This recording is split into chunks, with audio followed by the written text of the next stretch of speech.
Alright, in this video, my goal is to quickly take you through an end-to-end overview of one of the most common initial workflows for practices that are starting to leverage Sympliact. We're going to start by adding a new patient to our practice, and then we'll walk through the immediate initiation of a referral to an external Sympliact practice with whom we want to collaborate on this patient's care. Let's start by getting our bearings. We are currently on the dashboard of Hometown General Dentistry, which we can see here. And the user is Dr. John Smith. I'm going to start by searching for the patient. In this case, the patient is John I. That patient's not in our practice. I could also search by date of birth. So to make sure we're not misspelling the name. Date of birth shows no patients as well, so I can feel very confident that this patient's not already in my practice. The date of birth is pre-filled for me, so I don't have to repeat that process. I can enter the patient's name, email address, and phone number. Once those data points are entered, I can then choose to create the patient. I'll then be directed to John's newly created patient chart, and I'm going to go directly to the Care Threads tab for now. I see there's no care threads because this is a brand new patient, so I'm going to select to add a new care thread.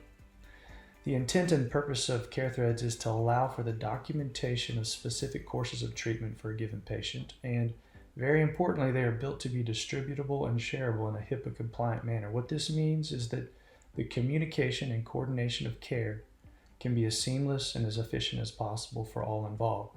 That can include any providers across multiple healthcare teams, as well as the patient themselves. So in this care thread, I'm going to expand the header, and I'm going to add a name to this thread, which is just the general reason that this thread is being created. So John has a painful 230. I could add a more detailed description if I desire, but I don't have to. I can select how the patient made it to my practice, whether they were referred in, or in this case, self-referred, so I can track patients coming in and out of the practice. I can assign a provider if I like. So in this case, we'll assign Dr. Smith. And then we'll collapse the header for now. Down in this bottom section, I can create a message or comment. I can also use this interaction to create a clinical note if I like to document the patient's visit today.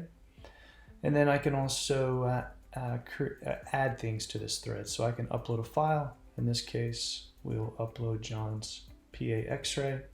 As you can see in this name, I've got the patient's information, what type of record it is, and then the date that this record was obtained, which is important so the receiving practice knows this is a recent x-ray that was just taken. So I'm going to attach that.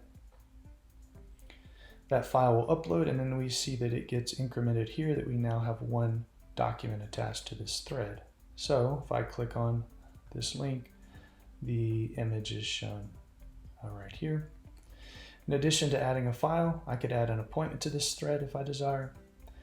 And I can also add a collaborator, which is one of the main things we want to look at. So if I hit add collaborator, this modal pops up. I can choose what type of collaboration if I desire, but it's not necessary. But in this case, I do want to document that I'm referring this patient. Same reason that we talked about earlier, I can keep track of analytics on patients coming in and out of practice. I can add a comment if I like to give the receiving practice some context. That being said, I don't have to add a comment if I don't like. That's one of the ideas of the thread. If I've put information in the thread itself, then I don't really need to duplicate the work and add another comment. John Smith is already selected as the from provider since he was assigned to the thread itself. And then I'm going to search for the person that I want to refer this patient to. In this case, it's Tim Johnson of Valley Oral and Maxillofacial Surgery. So I'm going to search and select Dr. Johnson. And then I'm going to initiate the request. We see that get added to our timeline.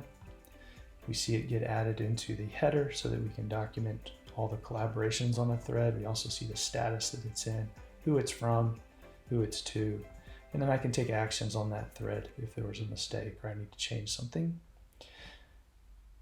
Additionally of note, on the patient side, this patient received a text message when this collaboration request gets initiated, notifying them that we are requesting collaboration on their care And it also gives them Dr. Johnson's name, contact information, similar to providing a digital version of a business card for Dr. Johnson.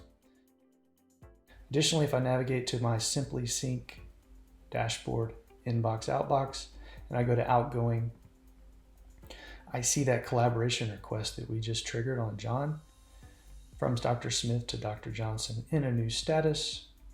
And on Dr. Johnson's side and Valley Oral and Maxillofacial Surgery side, they'll receive this request in their Symplaict inbox. That will immediately provide them the information that they need to get the patient in a timely manner to initiate care. Both healthcare teams and the patient will then have ongoing real-time access to the shared data relevant to this collaborative treatment course via the care thread. Thanks for joining me for this workflow overview. For a deeper dive into the features that have been overviewed in this video, check out our other currently available educational content and stay on the lookout for more of this content to come. Additionally, reach out for any one-on-one demos or help sessions if desired. Have a great day.